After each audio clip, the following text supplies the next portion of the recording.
Caríssimos amantes e mestres da corrida, estou aqui mais uma live, mais uma dica de mestre, nossa live semanal, toda quarta-feira, às 13 horas, estarei aqui dando uma dica de mestre para vocês, trazendo alguma informação útil para o seu dia a dia enquanto treinador de corrida de rua. Hoje a gente vai falar um pouco sobre biomecânica da corrida. O que é a biomecânica, mas principalmente como usar a biomecânica a seu favor como um diferencial dentro da sua assessoria de corrida. E é claro que assim, eu vou explicar a vocês como fazer uma análise biomecânica bem simples. Você vai usar só o seu celular. Mas para a gente falar disso, vou falar um pouco do que é a biomecânica, né? Da biomecânica da corrida, você tem muitos detalhes para você observar. E muitas vezes a gente quer complicar algumas coisas que podem ser simplificadas. Lá no Clube dos Mestres da Corrida eu tento fazer muito isso. Simplificar o que normalmente é complexo. Mas não é ser simplista. Pelo contrário, é você conseguir transformar o conhecimento que você já tem e saber utilizar esse conhecimento de uma forma simples, de uma forma útil. Da biomecânica hoje é a mesma forma. Então o que a gente pode observar? Nós temos, por exemplo, 5 fases da biomecânica, de uma passada. Você tem o contato inicial do calcanhar com o chão, o médio apoio, o desprendimento, que a gente chama do toe-off, né, quando o pé deixa o solo, a oscilação e a desaceleração. Dá para analisar isso com o celular? Dá para você analisar. Uma passada dentro da biomecânica, ela é desde o momento que você toca o calcanhar com o solo, faz toda a passada, faz a oscilação, até você tocar novamente o calcanhar com o solo. Calcanhar no solo. Essa é uma passada. Nós temos também os tipos de ataque ao solo. Você tem o ataque com o calcanhar, o pessoal que entra a pisada com o calcanhar. Você tem as pessoas que fazem o contato inicial com o médio pé.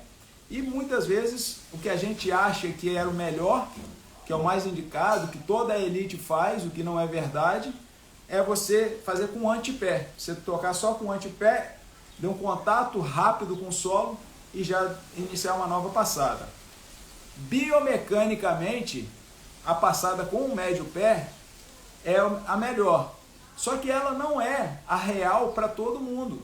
Porque é muito difícil você mudar a biomecânica de uma pessoa depois de uma certa idade. Principalmente no nosso caso que eu digo aqui de treinadores de corrida, de assessorias, que são mais para atletas recreacionais. É muito difícil você mudar a biomecânica de alguém por conta do treinamento. Ah não, vou fazer vários educativos. Os educativos são interessantes, são importantes, mas não para melhorar, não para mudar a técnica de corrida. Eles vão te ajudar a fortalecer especificamente a musculatura que você usa na corrida e um pouco da técnica, da coordenação, talvez. Mas mudar a biomecânica da corrida é muito difícil. Ela é mais fácil quando você é criança, que aí você faz dentro de um projeto, dentro de uma escolinha de atletismo, o uso dos educativos com as crianças para melhorar a técnica da corrida e a biomecânica. E aí você tem que aplicar mais velocidade, né, porque também não é só fazer educativo, é diferente da natação. Comentava essa semana com um mestre da corrida, e falava assim, olha, o educativo na natação, ele é fundamental, porque nadar não é natural. Nadar você tem que aprender a nadar, você tem que aprender a técnica de nadar. Correr não, correr é natural. Então é difícil você mudar algo que seja natural, que a pessoa já tenha aprendido ao longo de muitos anos. Com adultos, adolescentes, com atletas recreacionais, como é o nosso caso, da maioria, né, das pessoas que eu pretendo trabalhar dentro do Clube dos Mestres da Corrida, com os atletas recreacionais, as assessorias, é muito difícil você mudar a biomecânica. Ah, Vitor, então eu não vou fazer nada, não vou fazer análise biomecânica. Para que eu vou fazer essa análise se não vai mudar nada na biomecânica da pessoa? Aí que você está enganado. Você pode não mudar a biomecânica, mas você tem como mostrar a ele quais os pontos em que ele poderia talvez melhorar, ou talvez prestar mais atenção quando estivesse correndo. E aí vem o seu caso, o seu lado como treinador de corrida, mostrar a ele o seu conhecimento. Fala assim, olha só como você corre. Né? Vamos chegar nessa. Vamos falar um pouco mais da biomecânica e no finalzinho eu vou explicar como que eu faço a análise biomecânica só usando o celular para vocês. Além das 5 fases da passada, dos 3 foot strikes, né, dos 3 tipos de ataque ao solo que as pessoas fazem, a gente também tem os tipos de pisada. Os tipos de pisada são pronada, supinada e neutra. Alguns anos atrás, existia muito tênis pronação, né? Poucos tênis supinado, mas muitos tênis pensados nas pessoas com a pisada pronada. O que acontece é que a ciência demonstrou, muitos artigos, publicações, estudos, que o tênis ele não corrige essa passada, ele não dá esse suporte necessário para essa pisada, ele não corrige essa pisada, ele não dá o suporte necessário para sustentar a pisada pronada principalmente. Então, o que as marcas perceberam é que assim, não adianta a gente fazer um tênis pronado. Hoje vocês não ouvem mais as marcas fazerem propaganda assim, esse tênis é pronado. Eles falam que esse tênis dá suporte aos corredores. Esse tênis dá um suporte no meio pé para os corredores. Mas não fala mais que o tênis é pronado. Porque percebeu que não adianta você ter um tênis para pronação ou supinação, porque ele não sustenta, ele não sustenta essa pronação da pessoa durante a corrida. Então, quando você for orientar para a pessoa comprar um tênis, é muito importante que você oriente, não em relação ao tipo de pisada dela, que você pode até analisar também dentro da forma como eu vou explicar para vocês, mas que você oriente a ter um tênis confortável, que ela procure um tênis que seja mais adequado para a velocidade dela, o objetivo que ela tem, para o peso corporal dela. Então, tipo de pisada, não precisa mais se preocupar com isso. Não, Vitor, mas eu fiz uma análise biomecânica e o meu corredor, ele realmente tem muita pronação. Procure alguns tênis que as marcas ainda indicam que tenham mais suporte no médio pé para auxiliar não é para corrigir não corrige, mas para dar um pouco mais de suporte, né, para esse corredor que tem essa pisada pronada. Um outro ponto que a gente fala, quando a gente vai atacar com o calcanhar, eu já comentei aqui, mas vou repetir porque às vezes é bom a gente observar alguns detalhes. Você correr com o calcanhar não é o mais adequado, matematicamente falando. Biomecanicamente falando, não é o melhor. O melhor realmente é quando a pessoa toca com o pé, toca com a ponta do pé, o antepé, e faz a passada. Faz uma passada mais rápida e não freia o movimento. Quando você ataca com o calcanhar, você freia o movimento. Então, por quê? O calcanhar, se você pensar ação e reação, se você faz uma ação nesse sentido, a reação inversa vai ser nesse sentido. Então ela está te jogando para trás. Então quando você pisa com o calcanhar, e aí você fica com um movimento freado. Nesse momento, não tem como, matematicamente falando, fisicamente falando, biomecanicamente falando, pisar com o calcanhar freia o movimento. Vitor, então todo mundo tem que correr com a ponta do pé. Só que isso, mais uma vez, os tênis fazem com que se torne mais difícil, porque a gente acaba tendo muito suporte no calcanhar, tem a proteção, e por correr com tênis, você acaba, a maior parte das pessoas, acaba muitas vezes atacando com o médio pé ou com o calcanhar. Vai corrigir isso na pessoa? Também não, porque é muito difícil você conseguir corrigir. Algumas pessoas que tentaram corrigir acabaram muitas vezes tendo problema na panturrilha, porque por ficar sempre com a ponta do pé, o antepé, fazendo a pisada, o ataque, né, com a ponta do pé, que matematicamente é a mais adequada, você toca o pé mais rápido no solo, tem menos tempo de contato com o solo, mas só que quem sofre mais com isso, para você tentar fazer uma mudança, é a panturrilha.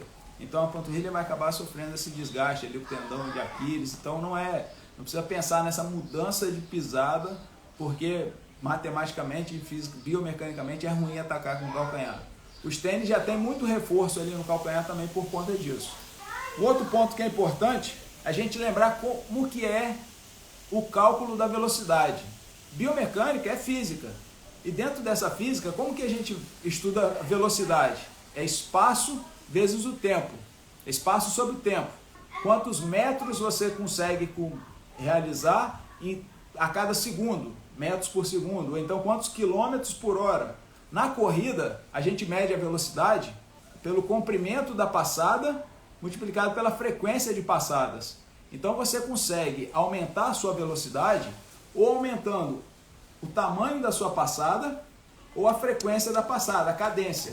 Mas isso vai ser influenciado pela sua economia de corrida, pelo seu limiar, pelo seu VO2 máximo, pela sua durabilidade, quanto tempo você já está dentro do exercício, permanecendo nesse exercício. Tudo isso vai influenciar na velocidade da corrida. Mas biomecanicamente falando, ela é o comprimento da passada multiplicado pela frequência de passadas, pela cadência.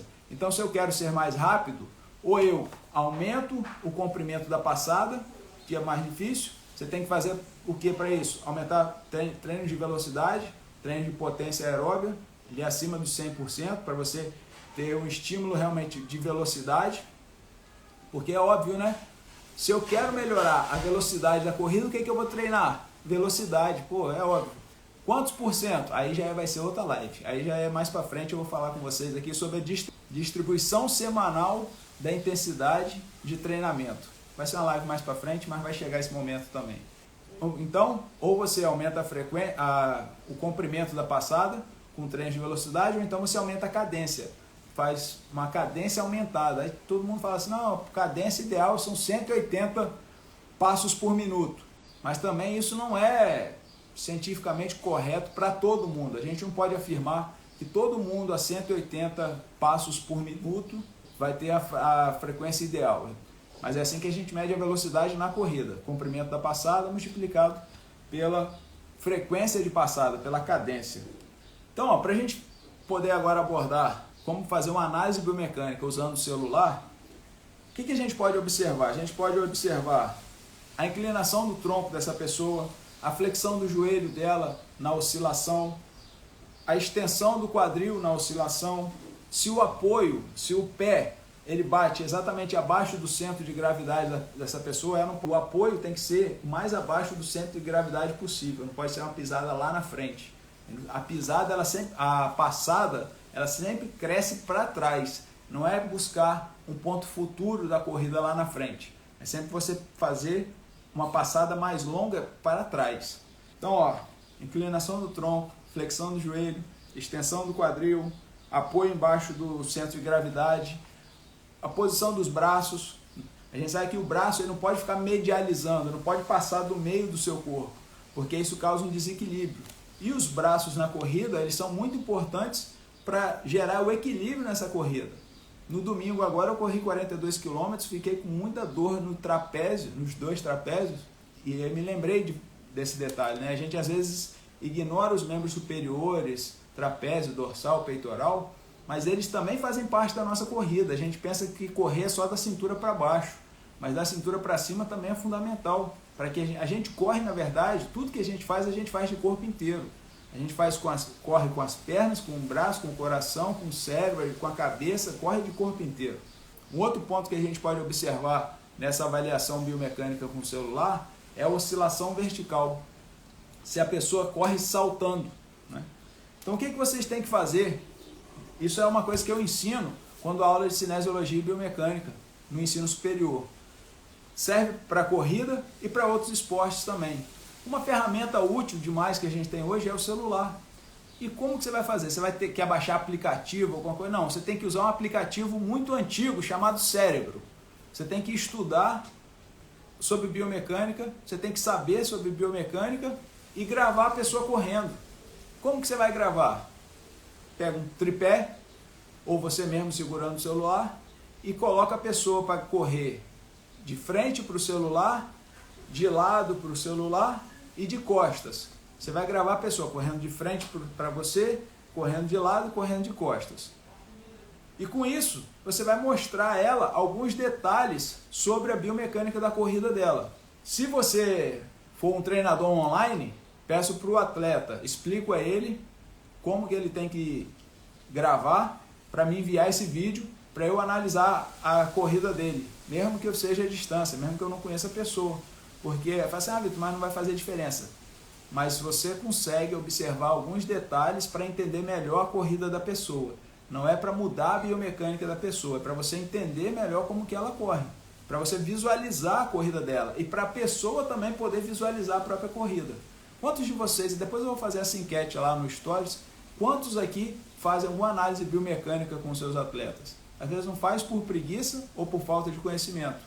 Mas aqui eu vou mostrar a vocês que vocês vão simplesmente fazer isso. Grava a pessoa correndo de frente, de lado e de costas. Se for online, a mesma coisa. Faz um vídeo explicando a pessoa como que ela vai ter que te enviar, como que ela vai ter que gravar o vídeo para te enviar. Você vai correr de frente para o celular, você vai correr de lado para o celular, o tripé parado, tá certo? Não é para ficar acompanhando a corrida da pessoa, o tripé vai ficar parado e a pessoa vai passar em frente ao celular. O celular vai ficar parado e ela vai correr de frente para o celular. O celular parado, ela vai correr de costas para o celular. O que você vai observar nessas gravações? Façam sempre uma análise de cima para baixo e por articulação. Não tenta olhar tudo junto ao mesmo tempo. Primeira coisa que você vai observar, o tornozelo dessa pessoa. Olha só o tornozelo direito. Depois analisa só o tornozelo esquerdo. Se você puder gravar numa esteira, também ficaria muito melhor. Um outro ponto, né? Uma questão técnica. Tem que ser um local bem iluminado, para a gravação ficar nítida. A pessoa tem que correr numa parte cimentada, lisa, reta. Vai correr no meio do mato que você não vai ver o pé da pessoa. Coloque o tripé perpendicular aos joelhos. Ou seja, o joelho tem que aparecer no meio da câmera. Então, de frente para a pessoa, se a pessoa for correr de frente ou de costas, você faz o joelho ficar no meio da câmera, vai ficar perpendicular ao joelho. Não é ficar tão alto como o quadril, nem ficar filmando para baixo para mostrar o tornozelo dessa pessoa. Você vai focar no joelho dessa pessoa, que aí você tem tanto o quadril quanto o tornozelo. Quando for filmar de lado, você tem que ficar a uns 10 a 20 metros de distância. Para você ter uma noção de espaço, você vai gravar, por exemplo, numa rua, né? Você filma a pessoa de um lado da rua, você vai ficar com o celular do outro lado da rua e essa pessoa vai passar em frente ao celular de forma que ela dê ali 4 ou 5 passadas, que você consiga analisar umas 4 ou 5 passadas dela. Aí sim você vai pegar a pessoa por inteiro, uma distância boa, analisar a oscilação vertical, poder analisar a flexão do joelho, a extensão do quadril, né, essa parte da oscilação. Tudo isso você vai conseguir com um aplicativo, não, você vai usar o aplicativo chamado Cérebro e o seu celular. Você vai gravar e vai mostrar a pessoa o que você está vendo. Você vai comentar com ela o que você analisou biomecanicamente em relação à corrida dela, o que pode melhorar. Nessa de lado, você vai, se ela é oscilação vertical, se ela corre saltando, o joelho dela atrás, se está flexionando, a extensão do quadril, se ela corre saltando, se ela corre sentada. Uma vez eu fiz uma gravação com um amigo, com um atleta, né, que eu estava orientando, e fiz um outro detalhe também. Como que você vai fazer? Só mandar ela correr? Você pode, de repente, fazer isso num dia de teste. Você vai fazer um teste VO2 máximo com ela, faz uma gravação no início do teste e no final do teste. É isso que eu fiz com esse atleta. Ele fez o teste de 3.200 metros, eu gravei ele, era um percurso de 1 km, então ele deu 3 voltas nesse percurso de 1 km. Então eu gravei ele quando passou nos 1.000 metros, no 2.000 e no 3.000. Eu gravei ele 3 vezes. E aí você percebe a diferença da biomecânica da corrida quando a pessoa está descansada, que era os 1.000 metros, e quando ela já estava cansada com os 3.000 metros. Também isso é importante, você usar a gravação para mostrar à pessoa que ela corre de diferentes maneiras no mesmo dia. Quando estava com 1.000 metros foi uma coisa, com 3.000 metros era outra corrida. Era a mesma pessoa, o mesmo teste, mas eram 2 corridas diferentes. Porque a gente muda a biomecânica de acordo com o cansaço, com o esforço. Muda um pouco. Outra coisa que você pode analisar, tempo de contato com o solo, comprimento da passada. Se você coloca 2 cones, por exemplo, duas referências de distância, você mede esses cones ali em torno de 10 a 20 metros. 10 metros acho que já é o suficiente para ela fazer ali 10 metros. Se cada passada tem em torno de 1 metro, então ela vai dar 10 passadas. Não, mais ou menos isso. Estou muito bom agora de matemática, não quero focar aqui no conteúdo. Mas aí você calcula ali, você mede esses 2 pontos de referência em torno de 5 a 10 metros, um espaço que a pessoa consiga fazer ali 4 ou 5 passadas, e aí você consegue calcular o tempo de contato com o solo, o comprimento da passada, você vê a oscilação vertical, você vê se ela corre sentada, extensão de quadril e flexão do joelho. Olha quanta informação você tem para mostrar para o seu atleta que você tem conhecimento. E aí você quer fazer o quê? Como que você vai mostrar conhecimento se você não faz um teste com ele, se você não mostra o que você sabe para ele?